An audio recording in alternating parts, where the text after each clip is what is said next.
Bismillahirrahmanirrahim. Alhamdulillahi rabbil alamin. Wa bihi nasta'in ala umurid dunya waddin. Asyhadu an la ilaha illallah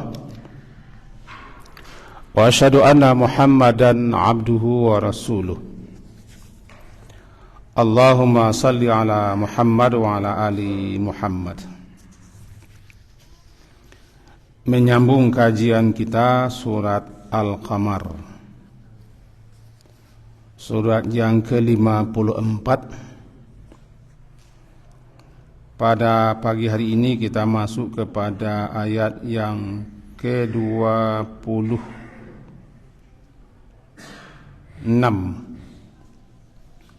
dan seterusnya. A'udzu billahi minasyaitonir rajim. Bismillahirrahmanirrahim.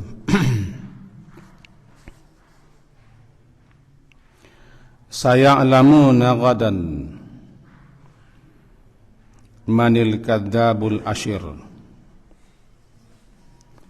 Inna mursilun naqati fitnatan lahum fartaqibhum wastabir. Wa nabbi'hum annal ma'a qismatum bainahum kullu syirbin muhtadar fanadaw sahibahum fata'ata fa'aqar fakaifa kana adabi wan nudhur. Inna arsalna alaihim sayhatan wahida fakanu kahashimil muhtadir. Sampai di situ. Ayat yang lalu bahwa kaum Tsamud yang mereka tinggal di Hijr setelah kaum Ad sebelum Nabi Musa, mereka hidup dengan berbagai macam kemewahan dan kenikmatan karena negeri mereka subur, sebagaimana tercantum dalam beberapa ayat, mempunyai kebun-kebun, korma dan pohon-pohon lain, air mengalir dan aneka macam nikmat yang lain. Di samping mereka mempunyai kepintaran dan keahlian seperti memahat, mengukir, membikin kota-kota, sampai-sampai mereka juga memahat, membuat relief-relief di batu-batu cadas. Bahkan mereka bikin kota-kota dengan memahat batu-batu, memahat bukit-bukit menjadi kota. Terkenal dengan Madain Soleh. Kemudian karena mereka syirik, maksiat, kufur, sombong, lalu Allah utus Nabi Saleh. Nabi Saleh itu adalah kaum Tsamud juga. Tetapi sebagaimana biasanya orang-orang yang pembesar-pembesar, tokoh-tokoh, pemimpin-pemimpin menolak, mengingkari, menentang. Ajakan Rasul sama semua agar mentauhidkan Allah, percaya kepada hari akhirat, bahwa hidup dunia tidak lama. Untuk itu diajak mereka untuk beribadah kepada Allah saja, melaksanakan syariat Allah. Intinya ajakan Rasul sama semua. Tapi mereka bangkang dan menentang. Serta mereka malahan mengingkari pesan-pesan, nasihat-nasihat yang disampaikan oleh Nabi Saleh. Namanya kadzabat bin nuzur. An-nuzur adalah peringatan-peringatan, nasihat-nasihat yang disampaikan oleh Nabi. Itu Nabi Allah bernama Nabi Saleh. Dua alasan mereka ketika mereka menolak. Mereka ini bukan awam. Yang menolak itu bukan orang awam, bukan orang pinggiran. Bukan rakyat jelata, bukan orang biasa, tapi biasanya adalah orang-orang yang dahef. Orang yang punya uang,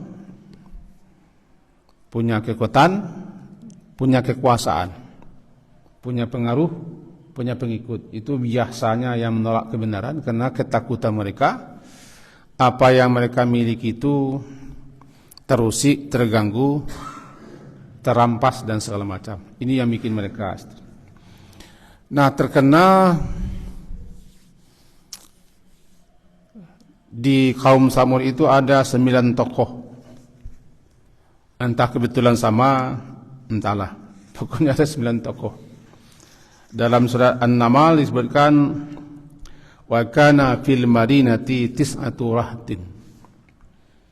Di kota kaum Samud itu ada 9 tokoh pemimpin keturunan dan bangsawan yang punya pengaruh. Dan 9 tokoh inilah yang mengendalikan kaum Samud. Karena mereka punya apa? Punya kekayaan, punya kekuatan. Siapapun yang jadi pemimpin mereka yang mengendalikan. Agak mirip juga dengan negeri entah berentah. 9 tokoh. Dalam surah An-Naml surat ke-27 ayat 48 dikatakan memang begitu. An-Naml surat ke-27 ayat 48 disebutkan wa kana fil madinati tis'atu rahtin yufsiduna fil ardi wa la yuslihun. Di Banina, di kota mereka ada 9 tokoh. 9 tokoh ini mereka yufsiduna fil ard, merusak di bumi. Merusak itu ada 2. Pertama merusak bumi, yang kedua merusak sistem. Merusak tata krama, merusak aturan. Jadi yufsiduna fil ard. Dan mereka tidak sedikit pun berbuat kebajikan untuk kepentingan orang, hanya untuk kepentingan diri, hanya untuk kepentingan kelompok. Nah, mereka inilah yang merencanakan pembunuhan kepada Nabi Saleh. Bersumpah akan menghilangkan, akan melenyapkan Nabi Saleh di malam hari beserta keluarganya. Kemudian kita cuci tangan. Disiapkannya pengacara banyak-banyak di zaman Nabi Saleh. Alasan mereka 2 saja. Yang pertama, di tengah-tengah kita banyak orang pintar, banyak orang cerdik, banyak bangsawan, banyak orang kaya, banyak orang berketurunan. Kenapa Saleh? Saleh orang biasa-biasa saja. Kenapa dia yang diangkat? Kalau memang penguasa langit mau mengutus Rasul, lalu kenapa Saleh? Kenapa tidak kita-kita? Itu satu alasan. Saya tidak tahu apakah Saleh itu kaum pendatang atau orang keturunan sama saya. Tapi begitulah alasan mereka. Yang kedua alasan mereka, kalau memang benarlah si Saleh ini Rasul utusan penguasa alam, masa sebentar saja sudah tahu dia. Alam begitu luas, langit begitu tinggi, lalu dia mengaku langsung dapat apa namanya? Dapat pesan-pesan dari penguasa alam. Kami tidak percaya. Itu alasan mereka menolak. Tapi alasan sebenarnya itu tadi, mereka ketakutan mereka, kecemasan mereka hilang. Apa yang selama ini mereka begitu nyaman menikmatinya, memakainya, menggunakannya, karena mereka punya pengaruh, punya kedudukan, dan seterusnya. Inilah ayat yang kemarin kita pahami bunyinya, ulqiya dzikru alaihi min bainina bal huwa kadzabun asyir. Nah, sekarang kita masuk kepada ayat 26. Saya'lamuna ghadan. Saya'lamuna ayat 26. Ya'lamu tahu, mengetahui. Kalau tambah dengan sin akan. Jadi mereka akan mengetahui. Mereka siapa? Mereka kaum Tsamud ini, tokoh-tokoh, orang-orang berpengaruh, orang-orang dahef ini, mereka akan. Di mana letak akannya? Akan. Mereka akan mengetahui gadan, besok. Besok ini dua. Pertama, besok tidak lama lagi. Kalau secara bahasa besok itu setelah hari ini. Kalau hari ini Kamis, maka besok adalah Jumat. Namanya ghadan. Tapi mana ghadan yang berikutnya besok di situ esok. Jauh lama lagi masanya. Atau esok juga hari akhirat juga esok. Misalnya, ya ayyuhalladzina amanu taqullaha wal tanzur nafsum ma qaddamat li ghad. Ghad. Wahai orang-orang beriman, bertakwalah kepada Allah, hendaklah memperhatikan apa yang telah dipersiapkan. Apa yang telah dipersiapkan seorang diri untuk hari esok. Apa itu esok? Akhirat. Jadi mana esok itu tiga. Pertama setelah hari ini, kedua tidak berapa hari lagi atau berapa bulan atau berapa tahun, kemudian hari akhirat. Di sini dua penafsiran ulama. Pertama, saya alamuna ghadan, mereka akan mengetahui besok, bukan besok lusa, tapi sekian lama lagi akan tahu mereka. Yang kedua penafsirnya besok di situ akhirat. Manil kadzab, siapa yang sebenarnya yang kadzab, pendusta. Kalau yang berdusta kadzib. Tapi kalau hobi, suka, ketagihan, selalu bohong, selalu tidak benar, namanya kadzab, pendusta. Mereka akan tahu siapa sebenarnya yang pembohong, pendusta. Pembohong, siapa yang pembohong sebenarnya? Yang jelas itu. Karena mereka menuduh Nabi Saleh pembohong, mengaku-ngaku Rasul, mengaku-ngaku Nabi, mengaku-ngaku dapat wahyu. Ini Saleh ini ada maunya ini. Dicari-carilah kesalahannya. Maka tuduhan pertama, karena dia pembohong, tidak wajar, tidak patut, tidak pantas untuk diikuti. Jadi mereka lancarkan berita itu. Kalau zaman dulu ada media massa, sekarang barangkali itu sudah heboh media massa. Televisi membuat daftar kebohongan Nabi Saleh. Dibikinkan itu. Kadzab. Dibikinkan proyek gagal Nabi Saleh mungkin. Kadzab. Kemudian al-ashir. Asyir itu sombong, ketaluan sombong. Sebenarnya sombong, congkak, takabur. Ya asyir. Itu dua. Yang mereka tuduhkan kepada Nabi Saleh, Rasul. Pertama, pembohong, pendusta. Kedua, sombong. Al-ashir, sombong.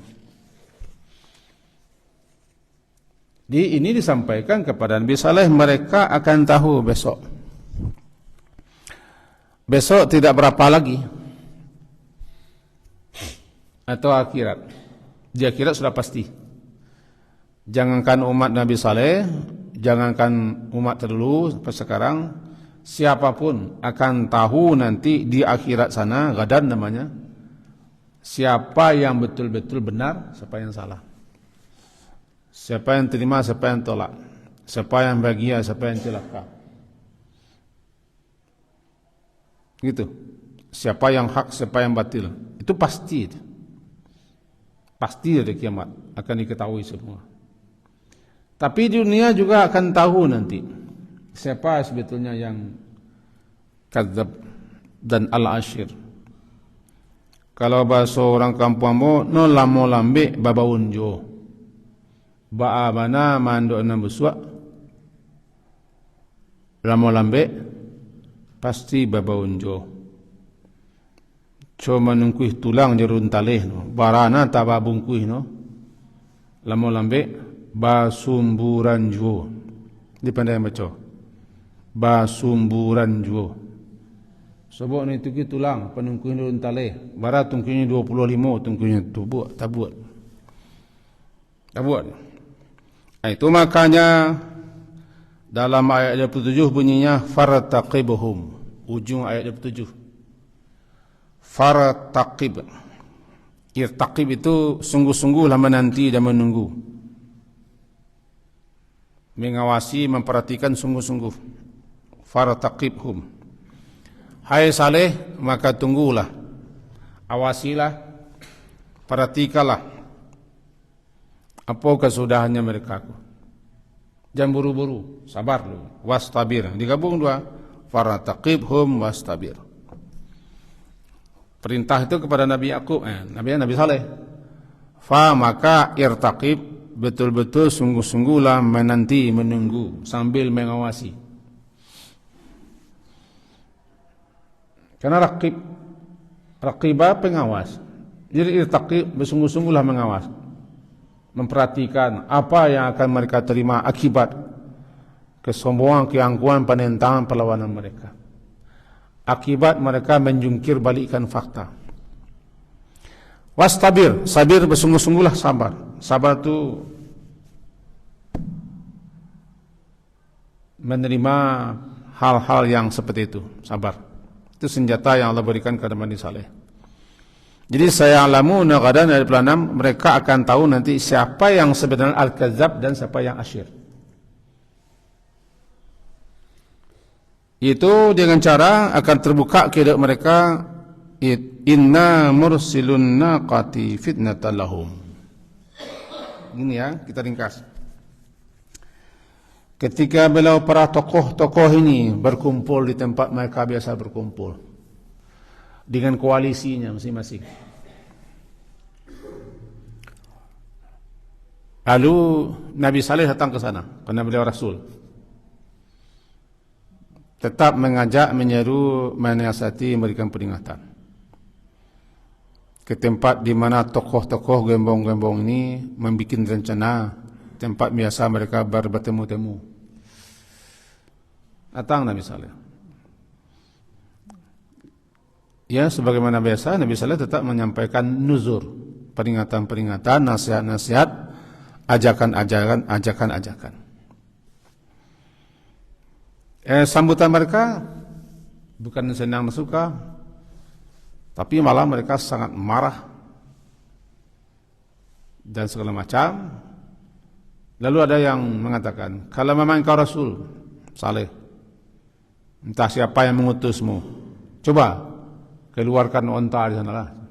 Mereka tidak berniat, tidak bermaksud sungguh-sungguh, karena mereka tidak yakin masa bisa onta keluar daripada batu besar.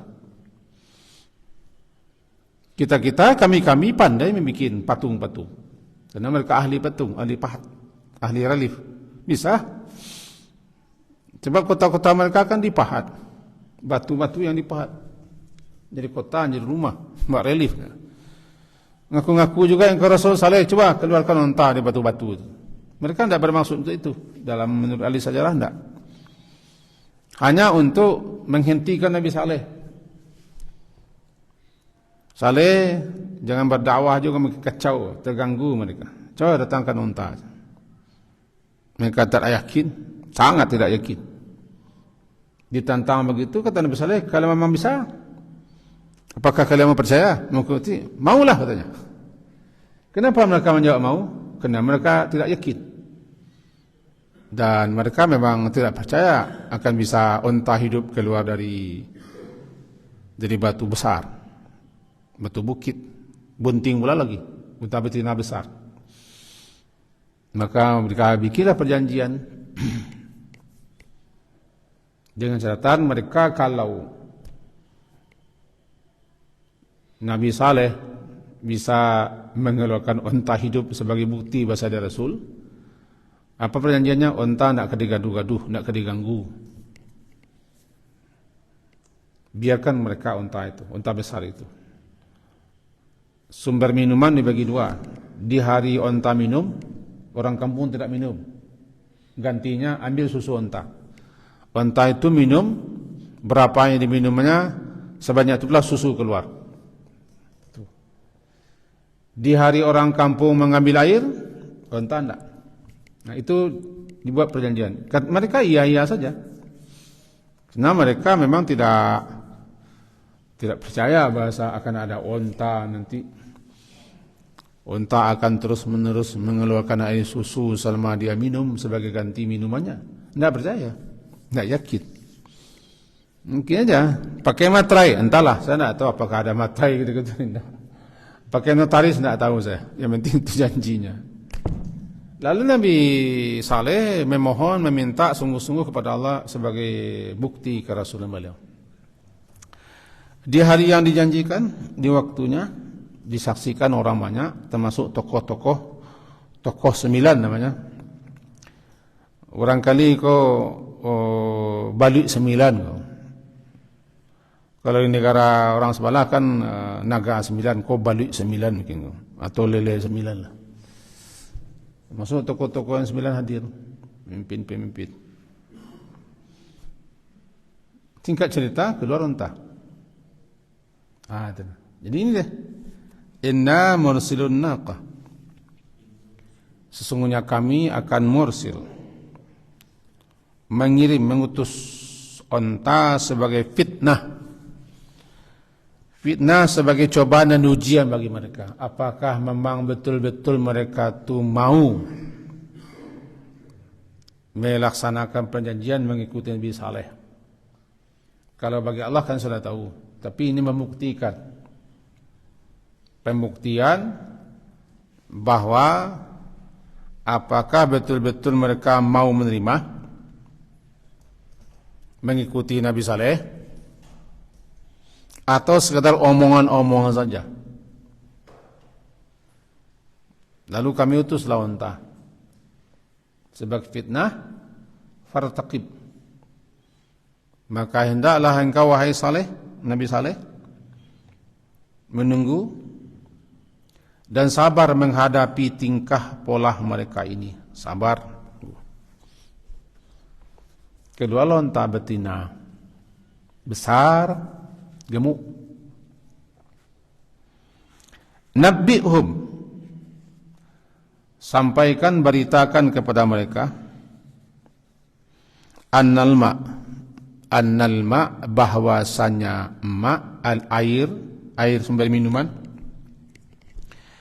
qismatun bainahum, dibagi di antara mereka. Apa dibagi? Hari di mana mereka minum, mengambil air, memakai air, mempergunakan air untuk kebutuhan mereka atau untuk binatang ternak mereka, unta tidak minum. Dan di hari unta minum, mereka tidak boleh minum air, diganti dengan air susu yang keluar terus. Itu namanya perjanjian.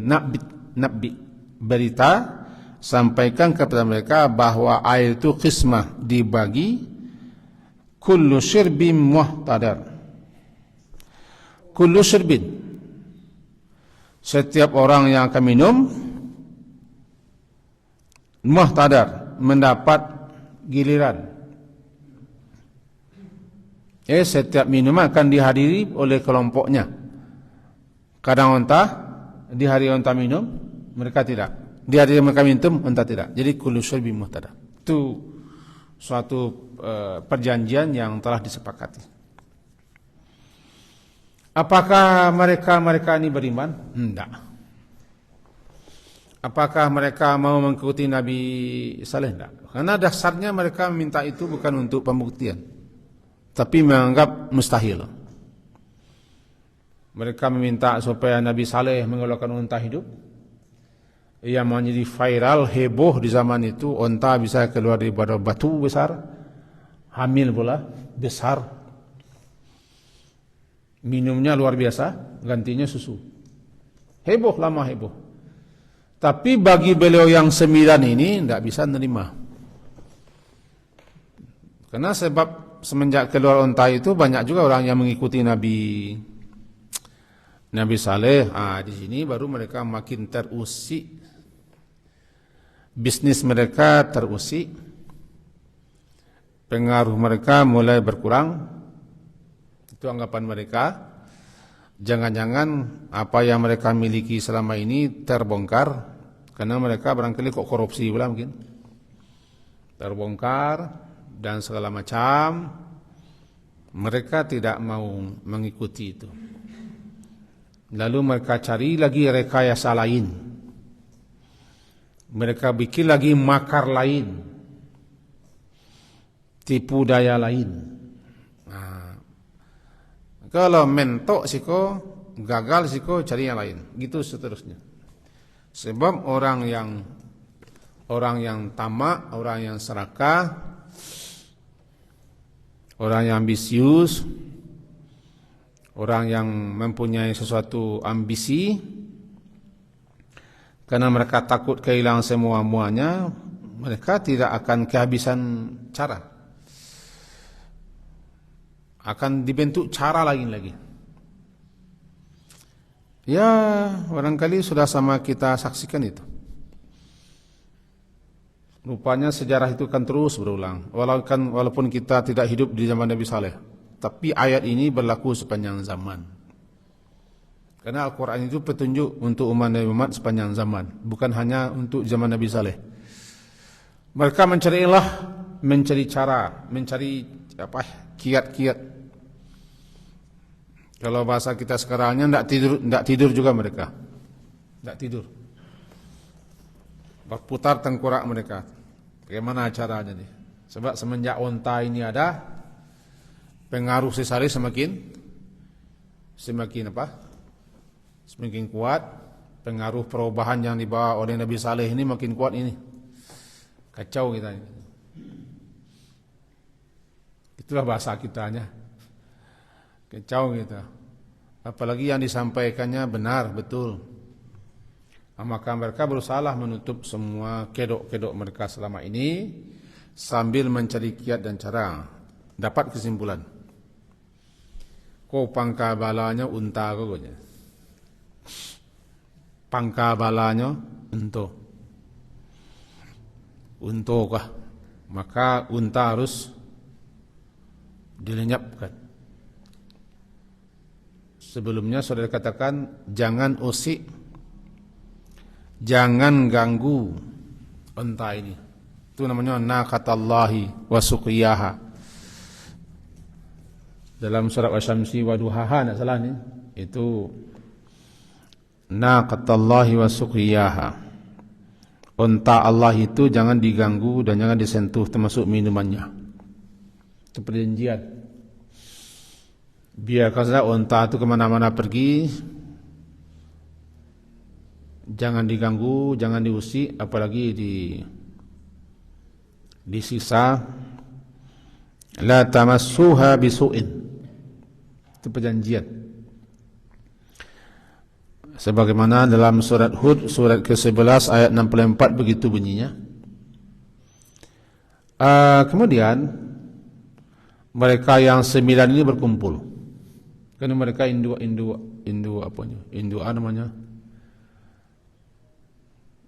balanya lah, yang mengatur, yang mengendalikan negeri kaum Thamud. Karena mereka mempunyai pengaruh, juga mempunyai uang dan kaya raya. Sekaligus mereka punya stasiun-stasiun pemancar di negeri itu.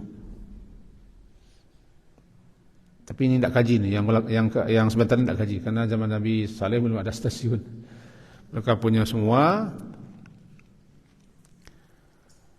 dan mereka itulah termasuk orang keturunan yang namanya oligarki lah. Kumpul. Tapi rasa keder, rasa takut, gampang juga ada. Karena ancaman si Saleh ini kalau memang iya nanti payah kita.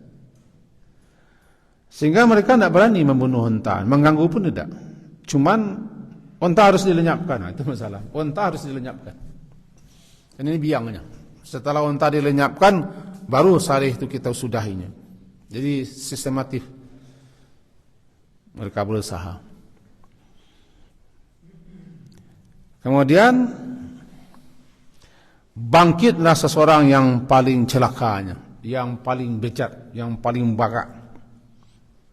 Paling bagak bangkit, namanya Qudar bin Salif namanya, si Qudar. Sabarani. Tapi janji dukungnya. Setelah didukung nanti kasih dia suatu penghargaan dan fasilitas. Adalah seorang nenek, dalam sejarah seorang nenek ini punya anak gadis yang paling cantik di situ. Kalau engkau berani membunuh unta si Saleh ini, ambil cucu saya yang paling cantik itu. Nenek ini. Rupanya nenekku sepanjang zaman ada ombaknya. Makin semangat siapa ini? Siapa nama si Qudar? Qudar bin Salif namanya, si Qudar bin Salif. Itu tercatat dalam sejarah dan disampaikan oleh para ahli-ahli tafsir. Kemudian setelah terjadi itu yang paling celaka, ashqal qaum, yang paling rusak, yang paling bejat, yang paling bagak, si Qudar inilah. Dalam bahasa ayatnya fanadaw sahibahum. Bahasa ayatnya fanadaw, lalu mereka memanggil, mengimbau sahibahum. Siapa mereka imbau? Itu tadi. Nadaw ayat yang ke-29, memanggilnya sahabat mereka, konco mereka, sama-sama dengan mereka, tapi nyoba gak.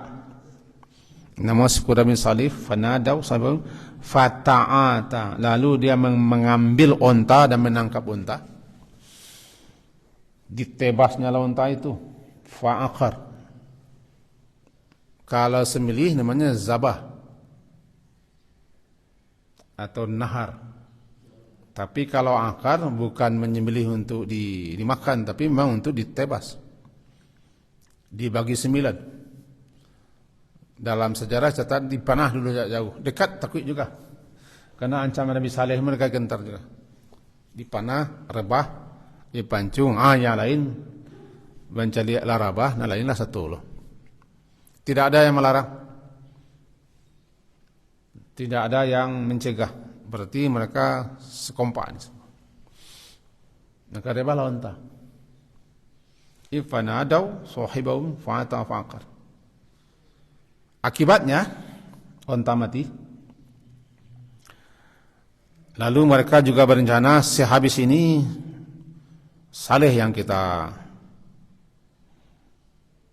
sudahi. Saleh lah yang kita akan habisi. Kita lihat dulu apa reaksinya. Tapi tetap ancaman Nabi Saleh berlaku itu. Ebo diancam. Kalau dalam beberapa ayat dikatakan, setelah ini selesai, kita berangkat lagi malam nanti atau besoknya menghabisi Saleh dengan keluarganya. Diam-diam. Dalam surah An-Naml ini.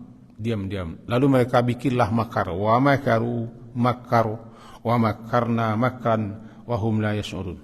Wa makaru makra, mereka bikinlah makar. Kalau bisa lihat surah An-Naml, silakan. Surah An-Naml surat ke-27. Di sini dikatakan ayat 50, wa makaru makra, mereka buat makar, buat tipu daya. Buat tipu daya, wa makarna makra, kami pun membuat tipu daya, kata Allah. Wallahu khairul makirin. Makar. Rupanya makar-makarku lah sak siswa. Saya siswa makar-makar. Jadi orang kini ke melanjut makar sekali. Kalau tidak ada, kalau yang makar tu sialan lah kami buang makar. Maka adalah pelanjut makar sepanjang zaman. Tapi tetap wa makaru makra, wa makarna makra, mereka bikin tipu daya, kami membalas tipu daya mereka. Mereka lah yang tertipu. Wallahu khairul makirin. Atau dalam ayat lain, wa makaru wa makar Allah. Mereka tipu daya, Allah bikin tipu daya, mereka lah yang masalahnya wahum la yash'urun. Mereka tidak menyadari dan tidak merasai bagaimana tipu daya Allah terbongkar. di luar rencana mereka, di luar apa yang mereka angankan, sedikit-sedikit dia terbongkarlah makar-makar itu. Makar yang terbongkar di luar apa mereka, di luar perhitungan mereka, namanya wahum la yash'urun. An-Naml ayat 50, surat ke-27, wahum la yash'urun. Mereka tidak menyadari bahwa mereka lah kena makar. Di luar rencana, di luar strategi, di luar apa yang mereka pikirkan, rupanya tersingkap, terkuak, nampak sedikit demi sedikit. Tanpa sadar, mereka itu kadang-kadang lah yang menyebutkan mereka yang bikin makar tanpa sadar. Makanya kaum muslimin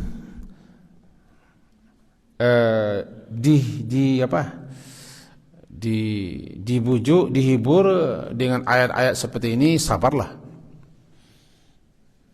Bagaimanapun orang kafir atau musuh-musuh Allah buat makar, ya yang memiliki makar Allah. Bukan Allah.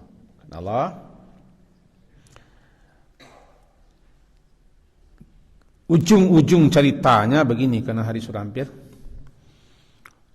Tunggulah 3 hari, itu ujung-ujung ceritanya. Tunggu 3 hari, kata Nabi Saleh. Tapi mereka karena tidak ada dampaknya, setelah unta dibunuh, daging-daging dibagi-bagi, tidak ada dampaknya. Makin berani menentang. Disitulah Nabi Saleh mengatakan tunggu 3 hari. Mereka jawab, kenapa harus 3 hari? Sekarang saja. Itu apa 3 harian? Sabarlah kalian ya. Lalu di hari pertama, ancaman Nabi Saleh itu wajah mereka semuanya, wajah dan tubuh-tubuh mereka semuanya pucat, kekuning-kuningan, pucat. Di tempat tinggal mereka. Lebih-lebih yang 9 tokoh ini, dan diikuti oleh banyak. Hari kedua berubah. Wajah dan tubuh mereka menjadi kemerah-merahan. Pagi ketiga menjadi hitam. Diri mereka hitam. Lalulah teringatlah suara menggelegar dari arah langit. Diiringi dengan petir sambung bersambung menghantam negeri mereka, dan gempa dahsyat. Jadi 3 petaka yang menimpa mereka, 3 azab. Pertama, tubuh mereka seperti itu, pecah meledak-ledak. Lalu datanglah petir menyambar-nyambar dalam ayat. Itu istilahnya fa'akhadathum as-sa'iqatul 'adab. Kemudian yang kedua, datang kepada mereka istilahnya sayhah wahidah. Suara yang membahana kerasnya menghantam negeri mereka. Sayhah wahidatan. Jadilah mereka itu bagaikan rumput-rumput kering yang bekas-bekas sisa makanan. Terakhir mereka digoncang dengan rajfah. Apa rajfah? Goncang hebat, gempa. Jadi atas, bawah, dan di ketiga. Dari atas petir dan suara hebat, gempa, dan tubuh mereka juga merasakan perubahan-perubahan. Ini azab yang mereka tunggu-tunggu. Dan mereka tunggu. Baru ditutup kajinya di sini ayat surah Al-Qamar. Fa kaifa kana adabi wa nuzur. Maka bagaimanalah jadinya, kesudahannya jika kalian memperhatikan, merenungkan, mempelajari. Bagi kaum yang seperti itu, yang sombong, yang angkuh, yang menentang, yang membuat makar, para pembohong, para yang pemutarbalikkan fakta, fa kaifa kana adabi. Maka bagaimanalah jadinya, perhatikanlah, azabku jika datang, dan peringatanku tidak digubris. Inna arsalna alaihim, kami kirimlah kepada mereka sayhatan wahidah, suatu teriakan dahsyat yang membahana menghancurkan negeri mereka. Hebatnya yang hancur mereka, gedung-gedung mereka, rumah-rumah mereka, istana-istana mereka yang mereka tidak terganggu. Karena gedung mereka tidak salah. Sampai sekarang diabadikan gedungnya. Pergilah ke Madain Saleh, masih nampak gedung-gedung. Nabi pernah lewat di situ dulu ketika ke arah Tabuk, ketika terjadi perang Tabuk melawan bangsa Romawi. Ketika itu kaum muslimin menang tanpa perang, karena orang-orang Romawi keder melihat keluar biasaan kaum muslimin. Lewat Nabi di daerah itu, lewat. Kemudian ada sahabat-sahabat yang mengambil airnya untuk diri, untuk hewan, serta untuk mandi. Cepat Nabi cegah. Nabi larang, jangan pakai air di sini. Air tempat minum orang orang kaum Samud, jangan minum. Jaga Nabi. Jangan. Ini negeri terkutuk, ini negeri laknat. Kalau kita lewat di negeri ini cepat-cepat. Itu dalam hadis Bukhari. Apabila lewat di negeri kena bencana, kena petaka, gini yang sudah kena kutuk, jangan lama-lama, cepat. Nabi ketika dari Arafah menuju Muzdalifah, kemudian melanjutkan ke Mina, nanti lewat di lembah Muhasir, Nabi cepat-cepat. Karena di lembah Muhasir itu dulu Abrahah dihantam. Ini bagi yang sudah ke Arafah nih. Dari Arafah bertolak menuju Muzdalifah terus ke Mina, nanti lewat lembah Muhasir. Nabi di situ berjalan cepat. Alasannya itu, Abrahah dengan pasukannya situ dihantam oleh ababil, tairan ababil, burung yang berbondong-bondong. Alam tara kaifa fa'ala rabbuka bi ashabil fil, dan seterusnya, tarmihim bijrah. Disitulah Abrahah yang akan berniat menghancurkan Ka'bah dihantam, dan gajahnya juga semua, kecuali gajah yang satu itu. Nabi lewat. Jadi kita kalau lewat negeri yang kena petaka itu, jangan lama-lama, jangan berselfie-selfie pula situ. Negeri bencana nih, bencana, kena azab, kena tukuk, cepat berangkat. Jangan dipakai di situ. Ini Nabi ketika pergi ke Tabuk, mampir di situ, menempuh perjalanan, pergi pulang 1 bulan atau lebih kurang, mampir di kepanasan, Nabi cegah. Terus baru sampai di tempat minum unta. Ini mengisyaratkan negeri yang terlaknat itu kita boleh lihat, tapi tidak boleh berleha-leha. Hanya sekedar untuk mengambil pelajaran, mengambil iktibar ke negeri itu bolehlah. Tapi jangan di situ bersantai-santai, berleha-leha, bergembira, nanti terjadi petaka menimpa kita. Harus cepat. Itu betul. Karena kami timpakan kepada negeri itu sayhatan wahidah, satu teriakan yang membahana, yang mengakibatkan fakanu kahashimil muhtazin. Maka jadilah mereka kaum Tsamud itu seperti Hashim. Hashim itu jerami-jerami, rumput-rumputnya sudah kering, sisa makanan di kandang. Kalau kita beternak sapi atau kambing, di orang Arab unta, ada sisa-sisa makanan yang sudah makan, terbuang-buang, terserak-serak jeraminya, rumput, anak. Seperti itu mereka jadinya di negerinya. Kahashim, seperti Hashim, kepada seperti sisa-sisa sisa-sisa batang-batang rumput kering yang sudah lapuk dan menua. Begitu dahsyatnya azab menimpa mereka dari atas, dari bawah gempa, dan menimpa diri mereka akibat itu yang katakan fa kaifa kana adibanur. Inilah kesudahan daripada al-kadzab al-asyir. Hai para pembohong, sudahlah itu berbohong. Hai para orang yang sombong, sudahlah. Sebelum tiba nanti petaka, tiba azab. Karena janji Allah itu benar. Percaya tidak percaya, janji Allah benar. Siapa orangnya? Kaum Tsamud. Tentu keturunan perangai Tsamud ini ada di mana-mana. Wahai kaum Tsamud yang keturunannya ada di mana-mana, barangkali ada juga di negeri kita, ya berhentilah daripada kadzab dan asyir. Jangan menentang-nentang penguasa alam semesta, jangan buat makar. Sebab buat makar kalian, makar Allah lebih dahsyat. Dan makar kalian itu akan tertimpa kepada kalian sendiri. Namanya bahasa orang awaknya maludah ke langit. Halo, cobalah meludah ke langit. Karena muka balik. Sekian kaji kita pagi hari ini. Semoga bermanfaat dan berfaedah. Diakhiri subhanakallah hamdika asyhadu an la ilaha illa anta astaghfiruka wa atubu ilaik. Wassallallahu ala Muhammadin wa ala alihi wa ashabihi ajmain. Alhamdulillah. Assalamualaikum warahmatullahi wabarakatuh.